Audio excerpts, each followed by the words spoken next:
Montessori Methods and Philosophy, Chapter number 3, Designing of a Montessori Institution. ഒരു Montessori institution എങ്ങനെയാണ് design ചെയ്യേണ്ടത്, അതിൻ്റെ designing എങ്ങനെ ആയിരിക്കണം, എന്തെല്ലാം കാര്യങ്ങളാണ് അത് ഡിസൈൻ ചെയ്യുന്ന സമയത്ത് നാം ശ്രദ്ധിക്കേണ്ടത്, ഇതാണ് പ്രധാനമായും നമ്മൾ ഈ ഒരു ചാപ്റ്ററിൽ പഠിക്കാൻ വേണ്ടി പോകുന്നത്. അപ്പോൾ നമുക്ക് ചാപ്റ്ററിലേക്ക് പോകാം. മറിയ മോണ്ടിസോറിയുടെ ഒരു വേർഡ് കൊണ്ട് തുടങ്ങാം. The word education must not be understood in the sense of a teaching. Education എന്ന് പറഞ്ഞാൽ കേവലം ഒരു ടീച്ചിങ് മാത്രമല്ല, but of assisting the psychological development of the child. ആ കുട്ടിയുടെ സൈക്കോളജിക്കലായിട്ടുള്ള ഡെവലപ്മെൻറ്റ്, അതാണ് ശരിക്കും ഒരു ടീച്ചിങ് അല്ലെങ്കിൽ എഡ്യൂക്കേഷൻ എന്നുകൊണ്ട് ഉദ്ദേശിക്കുന്നത്. നമ്മുടെ നാട്ടിലൊക്കെ എഡ്യൂക്കേഷൻ എന്ന് പറഞ്ഞാൽ ഒരു ടീച്ചർ ക്ലാസ്സിൽ പോയി പരമാവധി ടീച്ച് ചെയ്യുക എന്നുള്ളതാണ് അർത്ഥം. അപ്പോൾ ആ ടീച്ചർ യഥാർത്ഥത്തിൽ വെറും ടീച്ചിങ് മാത്രമല്ല, ആ കുട്ടിയുടെ സൈക്കോളജിക്കലായിട്ടുള്ള ഡെവലപ്മെൻറ്റ്, അത് പൂർണ്ണമായും ആ സൈക്കോളജിക്കൽ ഡെവലപ്മെൻറ്റ് ഉണ്ടാക്കുക എന്നുള്ളതാണ് എഡ്യൂക്കേഷൻ്റെ പരിപൂർണമായ അർത്ഥം എന്നതാണ് മറിയ മോണ്ടിസോറി നമ്മെ ഓർമ്മിപ്പിക്കുന്നത്. വളരെ മനോഹരമായ വാക്കുകൾ. ഇനി the success of Montessori education depends much on the specially prepared Montessori environment. ഒരു നല്ല മോണ്ടിസോറി എഡ്യൂക്കേഷൻ്റെ വിജയം, സക്സസ് എന്ന് പറയുന്നത് നല്ല രീതിയിൽ നാം ഒരുക്കിയിരിക്കുന്ന ഒരു മോണ്ടിസോറി എൻവയോൺമെൻ്റാണ്. നല്ല ക്ലാസ് റൂം, അതിമനോഹരമായ ക്ലാസ് റൂം, ആ ക്ലാസ് റൂമിൻ്റെ കൃത്യമായ തയ്യാറെടുപ്പ്, അതിൻ്റെ ആ ഒരു പ്രിപ്പറേഷൻ, അതാണ് മോണ്ടിസോറി എഡ്യൂക്കേഷൻ്റെ ഏറ്റവും പ്രധാനപ്പെട്ട ഒരു വിജയം. അതുകൊണ്ട് ഈ യൂണിറ്റിൽ നമ്മൾ പഠിക്കുന്നത് മോണ്ടിസോറി ക്ലാസ് റൂം ഡിസൈൻ, അതിൻ്റെ ഡിസൈൻ എങ്ങനെയായിരിക്കണം, അതേപോലെ തന്നെ ഒരു മോണ്ടിസോറി എൻവയോൺമെൻറ്റിൽ എന്തൊക്കെ ഫെസിലിറ്റീസാണ്, എന്തൊക്കെ പ്രിപ്പറേഷൻസ് ആണ് സ്പെഷ്യലായിട്ട് നാം തയ്യാറാക്കേണ്ടത് എന്നതാണ് ഈ യൂണിറ്റിൽ പഠിക്കുന്നത്. ഇതിൽ ഏകദേശം 6ഓളം യൂണിറ്റുകൾ, 6ഓളം സബ് ടോപ്പിക്കുകൾ വരുന്നുണ്ട്. അതിൽ പ്രിപ്പറേഷൻ ഓഫ് ദ എൻവയോൺമെൻറ്റ് എങ്ങനെയാണ് പ്രിപ്പയർ ചെയ്യേണ്ടത് എന്ന് വരുന്നുണ്ട്. And this chapter ends with the maintenance of the environment. ആ എൻവയോൺമെൻറ്റിൻ്റെ മെയിൻ്റനൻസ് എങ്ങനെയായിരിക്കണം എന്നും ഇതിൽ പറയുന്നുണ്ട്.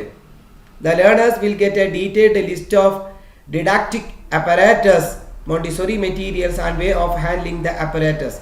അങ്ങനെ ഏതെല്ലാം രീതിയിലാണ്, ഏതെല്ലാം അപ്പരാറ്റസ് ആണ് വേണ്ടതെന്നും അതെങ്ങനെയാണ് മെയിൻറ്റെയിൻ ചെയ്യേണ്ടത് എന്നും എങ്ങനെയാണ് ഹാൻഡിൽ ചെയ്യേണ്ടത് എന്നും എല്ലാം തന്നെ ഈ യൂണിറ്റിൽ പഠിക്കുന്നുണ്ട്.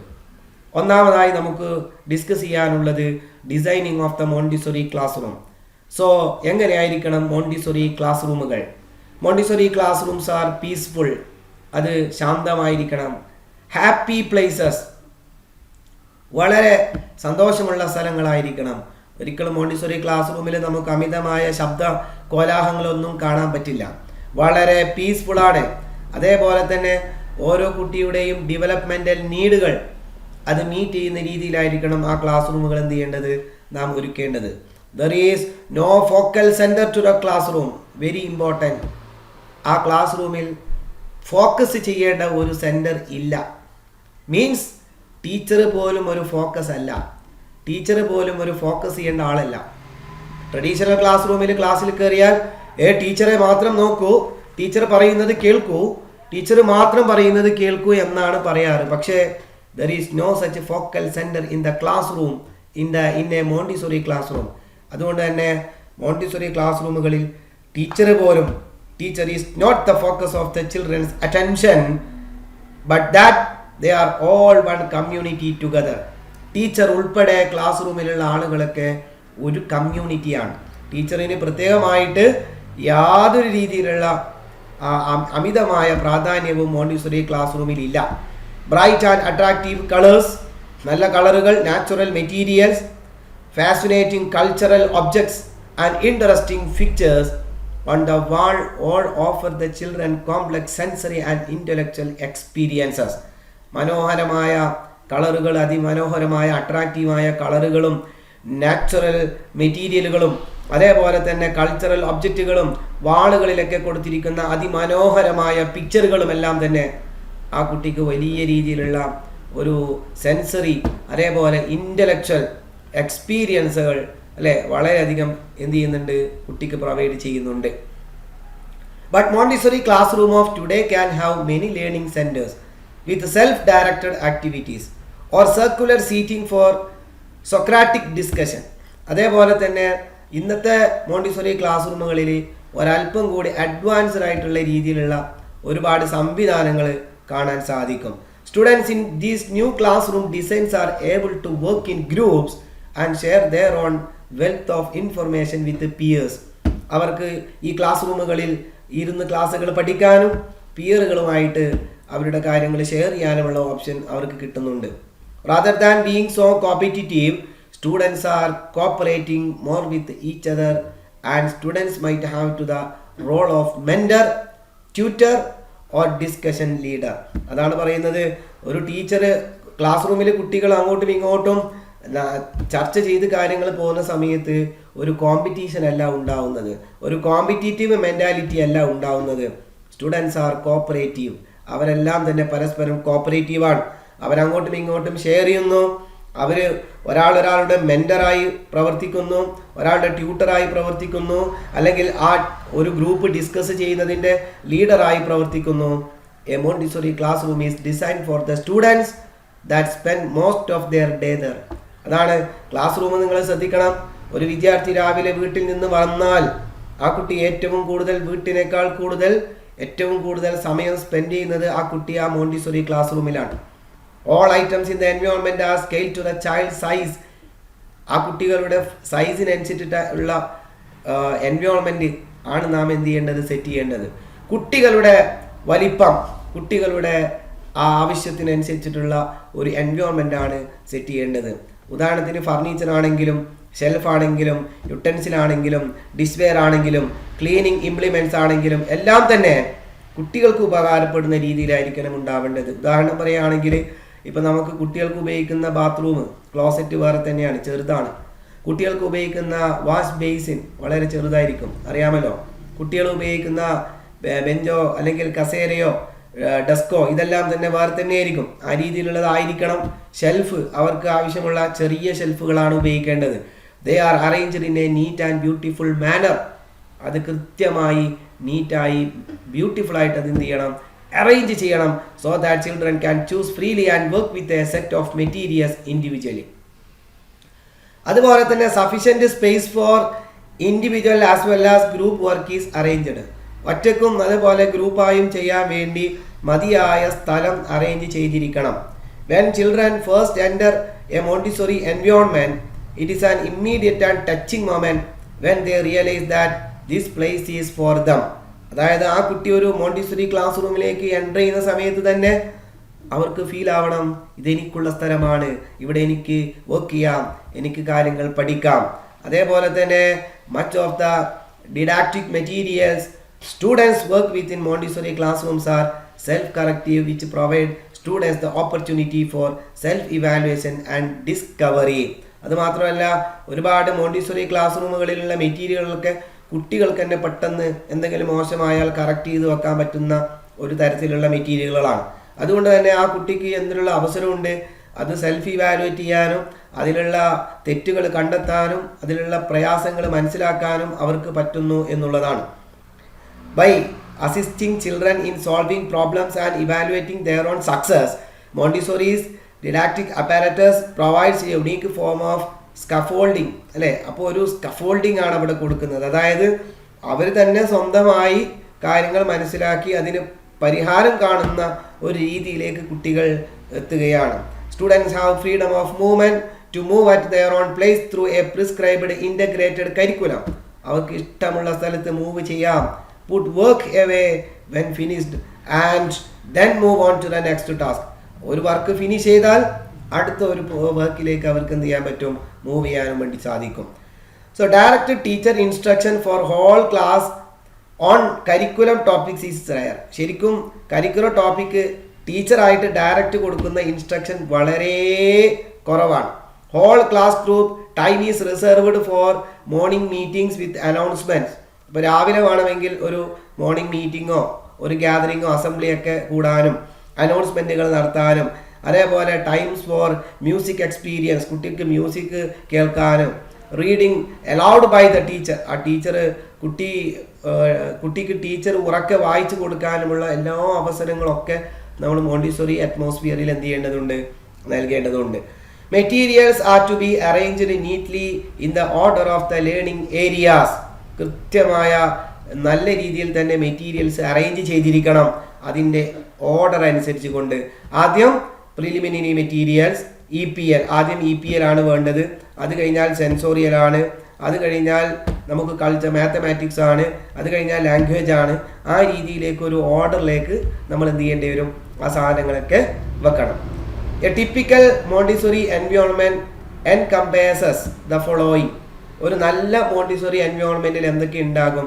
ഒന്നാമത്തേത് freedom of movement and freedom of choice for the children. കുട്ടിക്ക് നല്ല സ്വാതന്ത്ര്യം ഉണ്ടാകും, ചോയ്സ് ഇഷ്ടമുള്ളത് തിരഞ്ഞെടുക്കാനുള്ള അവസരം ഉണ്ടാകും. നല്ല ഒരു മോണ്ടിസോറി എൻവയോൺമെന്റിന്റെ പ്രത്യേകതയാണ് കേട്ടോ പറയുന്നത്. സ്ട്രക്ചർ ആൻഡ് ഓർഡർ, നല്ലൊരു സ്ട്രക്ചർ ഉണ്ടാകും. Order in the arrangement and sequence of the material. മെറ്റീരിയലുകൾക്ക് വച്ചിരിക്കുന്നതിന് കൃത്യമായ ഒരു സ്ട്രക്ചറും ഒരു ഓർഡറും ഉണ്ടാകും. ആൻഡ് അറ്റ്മോസ്ഫിയർ ദാറ്റ് ഈസ് അട്രാക്റ്റീവായ ഒരു അന്തരീക്ഷം ഉണ്ടാകും. Materials that provide active learning experience, നല്ല ഒരു ആക്റ്റീവ് ലേണിംഗ് എക്സ്പീരിയൻസ് ലഭിക്കുന്ന മെറ്റീരിയൽസ് ആയിരിക്കും. Infrastructure facilities needed in a Montessori house of children. അതുകൂടാതെ തന്നെ കുട്ടികൾക്ക് ആവശ്യമായ അടിസ്ഥാന സൗകര്യങ്ങൾ ഇതെല്ലാം ഉണ്ടായിരിക്കും. ഇനി നമുക്ക് പഠിക്കാനുള്ളത് infrastructure facilities needed in a Montessori. ഒരു മോണ്ടിസോറി സ്കൂളിൽ ആവശ്യമായ അടിസ്ഥാന സൗകര്യങ്ങൾ എന്തൊക്കെ? ഒന്നാമത്തത്, ആദ്യം നമുക്ക് രണ്ട് രീതിയിൽ കാറ്റഗറൈസ് ചെയ്യാം. ഒരു ഇൻഫ്രാസ്ട്രക്ചറിനെ നമുക്ക് രണ്ട് രീതിയിൽ കാറ്റഗറൈസ് ചെയ്യാം. ഒന്ന് ഇൻഡോർ, മറ്റൊന്ന് ഔട്ട്ഡോർ. ഓക്കെ, ഇൻഡോർ ഔട്ട്ഡോർ എന്ന രീതിയിൽ രണ്ട് രീതിയിൽ നമുക്ക് ഇൻഫ്രാസ്ട്രക്ചറിനെ കാറ്റഗറൈസ് ചെയ്യാം.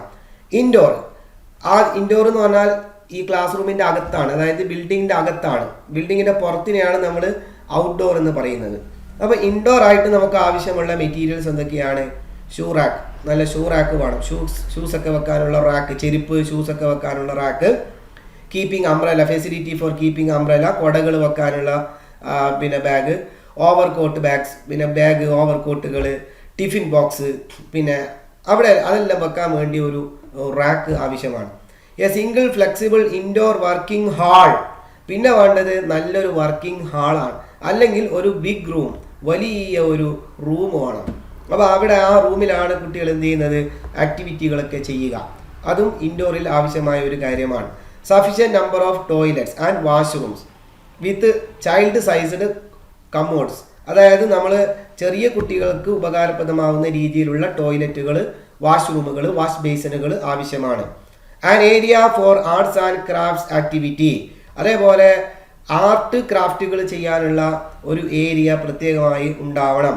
കുട്ടിക്ക് ചിത്രം വരക്കാനും ക്രാഫ്റ്റ് വർക്കുകൾ ചെയ്യാനും ഒരു പ്രത്യേകമായ ഡ്രോയിങ് ഏരിയ എന്നൊക്കെയാണ് അതിനെ പല സ്ഥലത്തും പല പേരിലാണ് വിളിക്കുക. ഡ്രോയിങ് ഏരിയ എന്ന് വിളിക്കും, ആർട്ട് ക്രാഫ്റ്റ് ഏരിയ എന്ന് വിളിക്കും, അല്ലെ ആക്ടിവിറ്റി ഏരിയ എന്ന് വിളിക്കും. അങ്ങനെ ഒരു ഏരിയ നമ്മൾ അതിൻ്റെ അകത്ത് ഉണ്ടാക്കണം. അതേപോലെ പെർഫോമൻസ് ആൻഡ് മീറ്റിംഗ്, കുട്ടികളുടെ മീറ്റിംഗ് ഒക്കെ കൂടാനും ഒക്കെ അത് ഉപകാരപ്പെടും. മറ്റൊന്ന് area four reading corner and story corner. പിന്നെ റീഡിംഗ് കോർണർ, സ്റ്റോറി കോർണർ എന്ന ഒരു കോർണർ വേണം. അവിടെ കുട്ടികൾക്ക് വായിക്കാനുള്ള കുറേ കഥാപുസ്തകങ്ങളും രസകരമായ ബുക്കുകളും ചിത്രങ്ങളുള്ള പുസ്തകങ്ങളെല്ലാം ഉണ്ടാവണം. ഏരിയ ഫോർ പ്രാക്ടിക്കൽ വർക്ക്, എന്തെങ്കിലും പ്രാക്ടിക്കൽ വർക്കുകൾ ചെയ്യാനുള്ള ഏരിയ ഉണ്ടാവണം. Dining hall with attached kitchen and storage. Dining hall, കിച്ചണും അതേപോലെ സ്റ്റോറേജ് ഒക്കെ അറ്റാച്ച് ചെയ്തിരിക്കുന്ന ഒരു ഡൈനിങ് ഹാൾ ഉണ്ടായിരിക്കണം. Space for teachers and staff. പിന്നെ സ്റ്റാഫിനും ടീച്ചേഴ്സിനും ഇരിക്കാനുള്ള പ്രത്യേക സ്ഥലം ഉണ്ടാവണം. മറ്റൊന്ന് വിസിറ്റേഴ്സ് വെയിറ്റിംഗ് ഏരിയ. ഏതെങ്കിലും വിസിറ്റേഴ്സ്, അച്ഛനോ അമ്മയോ കുട്ടി ആരെങ്കിലും കാണാൻ വന്നാൽ അവർക്ക് ഇരിക്കാനുള്ള ഒരു സ്ഥലം വേണം. ഇനി ഔട്ട്ഡോർ, ഇതെല്ലാം ഇൻഡോർ ആണ് ഇപ്പോൾ പറഞ്ഞത്. ഇനി ഔട്ട്ഡോർ നമുക്ക് എന്തൊക്കെയാണ് വേണ്ടത്? സ്പോർട്സ് ഫെസിലിറ്റീസ്, സ്പോർട്സ് ആക്ടിവിറ്റീസിനുള്ള സൗകര്യങ്ങൾ. Playing field would be needed. കളിക്കാനുള്ള സ്ഥലം നിർബന്ധമായും വേണം. There should be facilities and enough number of equipments for climbing, sliding, സ്വിങ്ങിങ്, സീസോയിങ്, ഹൈഡിങ്. അല്ലേ, കുട്ടികൾക്ക് പല രീതിയിലുള്ള ഹൈഡ് ആൻഡ് സെർച്ച് കളി കളിക്കാനും ക്ലൈംബ് ചെയ്യാനും സ്ലൈഡ് ചെയ്യാനും സ്വിങ് ചെയ്യാനും എല്ലാ ആക്ടിവിറ്റികൾക്ക് വേണ്ടിയിട്ടുള്ള സ്ഥലം ഔട്ട്ഡോറിൽ ഉണ്ടാവണം. Sand area four playing in sand. Sandal കളിക്കാൻ വേണ്ടി, മണ്ണ് കളിക്കാൻ വേണ്ടി, പൂഴിയിൽ കളിക്കാൻ വേണ്ടി അതിനുള്ള ഏരിയ ഉണ്ടാവണം. അറിയാലോ, മണ്ണ് എന്ന് പറയുന്നത് വലിയ മരുന്നാണ്. കുട്ടികൾക്ക് മണ്ണിൽ കളിക്കുന്നതിലൂടെ രോഗപ്രതിരോധ ശേഷി വർദ്ധിക്കുന്നു.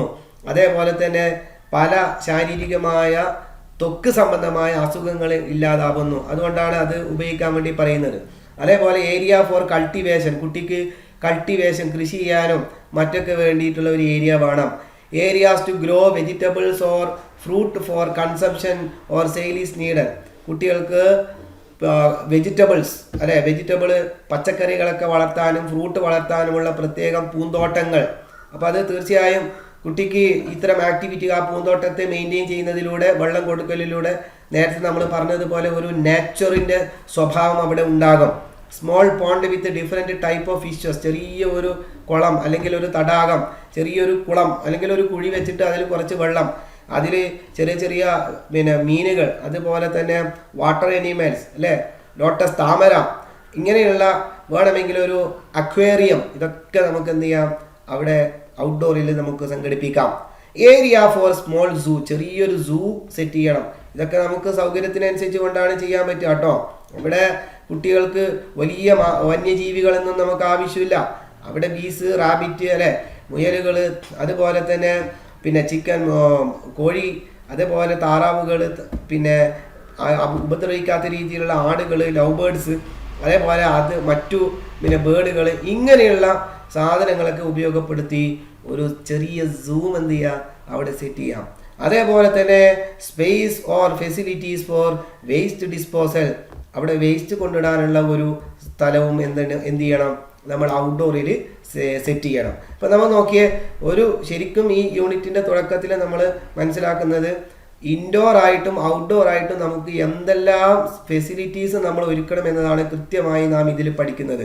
അപ്പോൾ ഇൻഡോർ ആയിട്ടും ഔട്ട്ഡോർ ആയിട്ടും നമുക്ക് പഠിക്കേണ്ടുന്ന അല്ലെങ്കിൽ സംവിധാനിക്കേണ്ട കാര്യങ്ങളാണ് നമ്മൾ പഠിച്ചത്. ഇൻഡോറിൽ എന്ന് പറഞ്ഞാൽ അകത്ത്, അതേപോലെ ഔട്ട്ഡോർ എന്ന് പറയുന്നത് ആ മോണ്ടിസോറി എക്യുപ്മെൻറ്റിൻ്റെ പുറത്ത്. ഈ രീതിയിലാണ് നമ്മളത് സംവിധാനിച്ചിരിക്കുന്നത്. അപ്പോൾ പ്രത്യേകമായിട്ടും റീഡിംഗ് കോർണർ, അതേപോലെ തന്നെ പ്രാക്ടിക്കൽ ആർട്ട് ആൻഡ് ക്രാഫ്റ്റ് വർക്കുകൾ ഒക്കെ അതിനുവേണ്ടി പ്രത്യേകം സ്ഥലമുണ്ടാക്കാൻ വേണ്ടി ശ്രമിക്കണം.